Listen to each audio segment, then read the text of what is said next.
নমস্কার বন্ধুরা, অপর্ণা রান্নাঘরের আরও একটি পর্বে আপনাদের সবাইকে স্বাগত। কেমন আছেন বন্ধুরা? আশা করি ভালো আছেন। আর চলে এসেছি সয়া রাইস বা সয়া পোলাওয়ের রেসিপি নিয়ে। ঝটপট বাড়িতে কিভাবে আমি এই সয়া পোলাও বা সয়া রাইস বানালাম সেই রেসিপিটাই আজ আপনাদের সঙ্গে শেয়ার করব। চলুন দেখে নিই।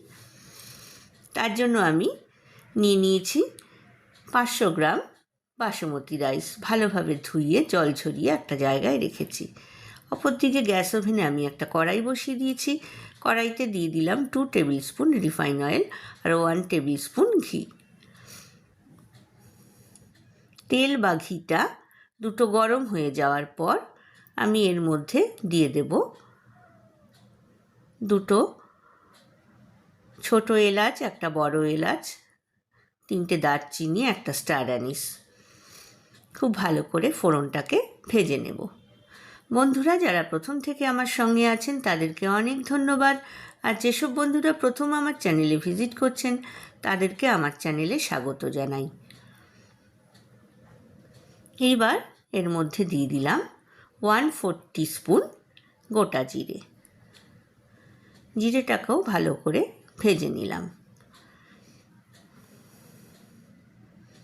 আমি কিন্তু এবার পোলাও বা রাইসের চালটা 70% সেদ্ধ করে জল ঝরিয়ে একটা ছাঁকনির মধ্যে রেখেছি।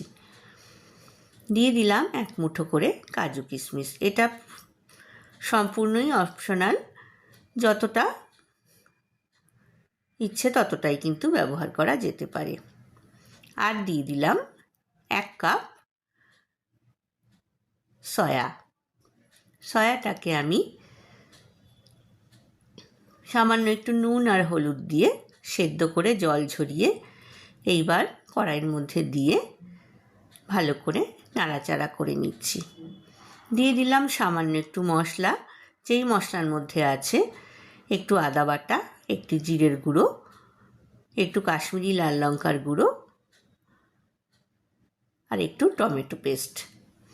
সব দিয়ে খুব ভালো করে মিক্স করে নিয়ে এবার সেদ্ধ করে জল ঝরিয়ে রাখা ভাতটা আমি কড়াইয়ের মধ্যে দিয়ে দিলাম।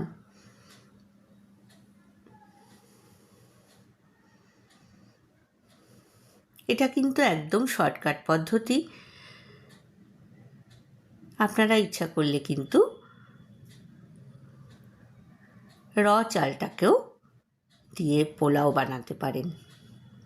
খুব ভালো করে নাড়াচাড়া করার পর এর মধ্যে দিয়ে দিচ্ছি স্বাদ মতো নুন আর চিনি। যেহেতু পোলাও, এখানে আমি চিনির পরিমাপটা একটু বেশি দিয়েছি। এইবার দিয়ে দিলাম 1/4 কাপ কড়াইশুঁটি বা মটরশুঁটি। সব ভালো করে মিক্স করে নিচ্ছি। তৈরি হয়ে গেল গরম গরম সয়া রাইস বা সয়া পোলাও। আশা করি আজকের রেসিপিটা আপনাদের ভালো লেগেছে। ভালো লাগলে লাইক, কমেন্ট, শেয়ার করতে কিন্তু ভুলবেন না। পাশে থাকা বেল আইকনটা প্রেস করবেন, তাহলে আমার নতুন নতুন রান্নার নোটিফিকেশান বা আপডেট কিন্তু আপনার কাছে প্রথম পৌঁছবে। আজ এ পর্যন্তই বন্ধুরা, দেখা হবে আবার নতুন রেসিপি নিয়ে। ভালো থাকবেন, সুস্থ থাকবেন। ধন্যবাদ।